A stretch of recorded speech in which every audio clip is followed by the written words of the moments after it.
Sudah lebih dari 3 sasi, Galuh dan Siliwa pergi. Tidak ada kabar dan tidak ada tanda-tanda mau pulang. Kakang menghitung hari rupanya.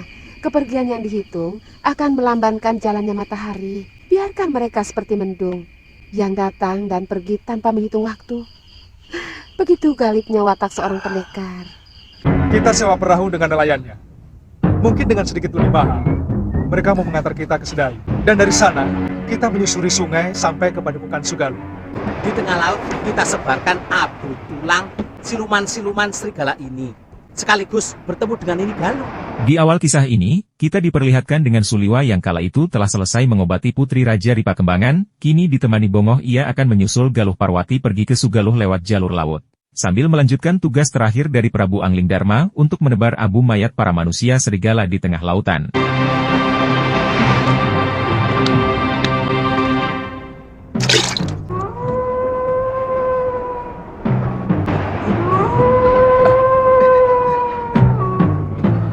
Di sisi lain di mana sebelumnya Galuh Parwati telah beranjak pergi duluan ke perguruannya, karena tidak dapat menahan rasa cemburunya waktu itu melihat Suliwa mengobati Putri Ripa Kembangan. Kini ia masih tengah dalam perjalanannya lewat jalur darat ditemani oleh Tantri dan Aditya yang kala itu tidak sengaja telah bertemu. Dikala mereka hendak ingin beristirahat di tengah hutan, tiba-tiba terdengar suara orang mengobrol di sekitar mereka dan ternyata orang tersebut adalah Durgandini bersama Sudamani. Durgandini, sepertinya mereka sama dengan arah tujuan kita. Kepada bukan Sugaluh. Iya. Jangan-jangan. Iya, kita harus mendahului mereka. Iya. Ayo Galuh. Sebagai anak tiri, Masura sebenarnya tidak pernah jahat kepada Nyai. Tapi kenapa mau dihancurkan? Mahasura terlalu murah mengobrol ilmu Dasendriya pada murid-muridnya. Sehingga ilmu ciptaan suamiku itu menjadi ilmu pasaran. Aku harus menghentikannya. Bakar! Belum matang. Itu memang cara yang paling mudah.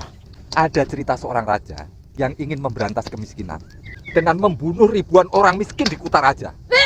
Kutu monyet!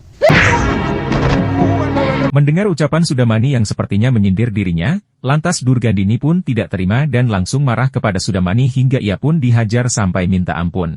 Di sisi lain di perguruan Sugaluh, Empu Mahasura terlihat bersama istrinya sedang berjalan memantau padepokannya. Dan di saat itulah Mahasura merasakan kedatangan sosok orang yang ingin berbuat jahat dan firasat buruk akan terjadi menyerang mereka.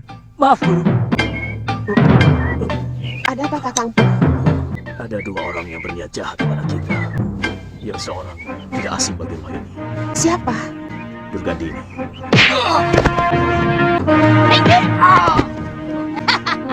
Mahasura, kita ketemu lagi. Dan benar sekali apa yang telah dikatakan oleh Empu Mahasura, bahwa tidak lama kemudian Durgandini muncul di sana dengan tiba-tiba. Wanita tua yang sesat itu kemudian langsung mengungkapkan tujuannya atas kebenciannya terhadap Mahasura dan seluruh perguruannya telah mengobrol ilmu Dasendriya yang dianggapnya menjadi ilmu andalan di perguruan itu. Lantas Empu Mahasura pun juga langsung mengungkapkan ketidaksenangannya kepada nenek sesat tersebut, bahwa telah mencuri kitab ajian rengkah gunung yang sangat terlarang dari mendiang Pangeran Suryapati. Di saat itu juga Durgandini langsung menyatakan bahwa dengan ajian rengkah gunung yang sudah dimilikinya, ia akan membunuh Mahasura sekeluarga dan semua orang yang memiliki ajian Dasendriya dari Sugaluh termasuk Angling Dharma dan Suliwa. Durgandini yang sesat itu berniat ingin menguasai dunia persilatan di tanah Jawa dengan ajian terlarang itu. Dengan aji rengka gunungku, termasuk istri dan anakmu. Angling Dharma telah merasakan bagaimana keampuhan ilmu aji rengka gunungku. Itu pun baru separuh dari kekuatanku. Setelah berseteru cukup lama, pertarungan hebat tingkat tinggi pun akhirnya terjadi di sana.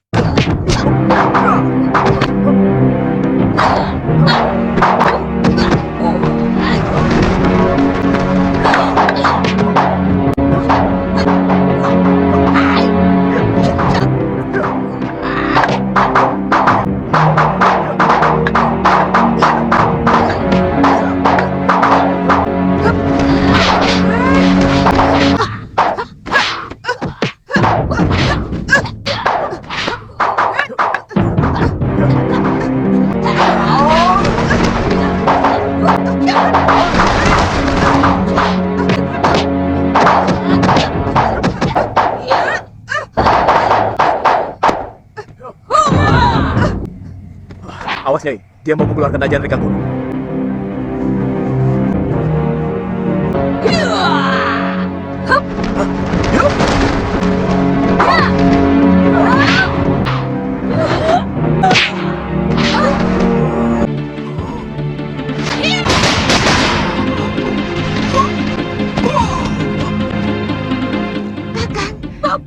Dan pada akhirnya, ajian rengkah gunung yang sangat kejam di saat itu melesat dahsyat ke tubuh Empu Mahasura.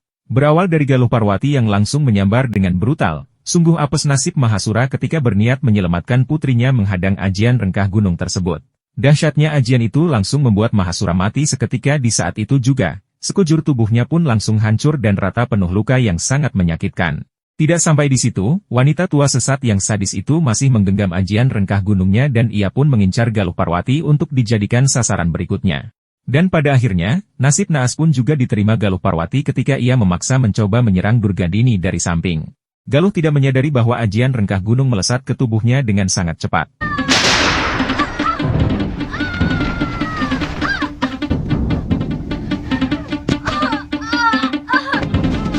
Seperti ada yang sedang tertaruh.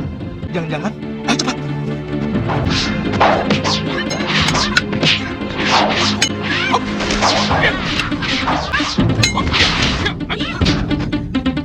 Bobo dan Galuh kena rengkah gunung. Hah? Jangan!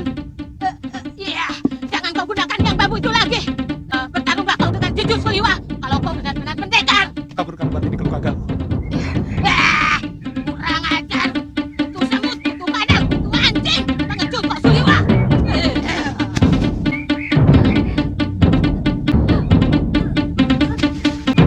Galuh! Suliwa di saat itu pun langsung terkejut melihat kondisi Galuh Parwati yang sangat parah sekali dan sudah dipastikan tidak akan mungkin bisa diselamatkan.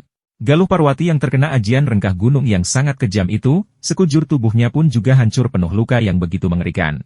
Dan pada akhirnya dua orang sakti dari perguruan Sugaluh itu pun kini harus mati secara mengenaskan di tangan Durgandini. Jangan tinggalkan aku, Galuh! Galuh!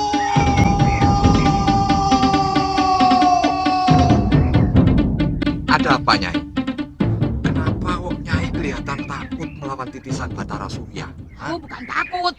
Dia itu licik. 2 kali dia mengacaukan aji rengkah gunung yang mau kukeluarkan. Setelah melarikan diri dari padepokan Sugaluh, Durgandini dan Sudamani pun kini kembali menuju ke rawa bangkai.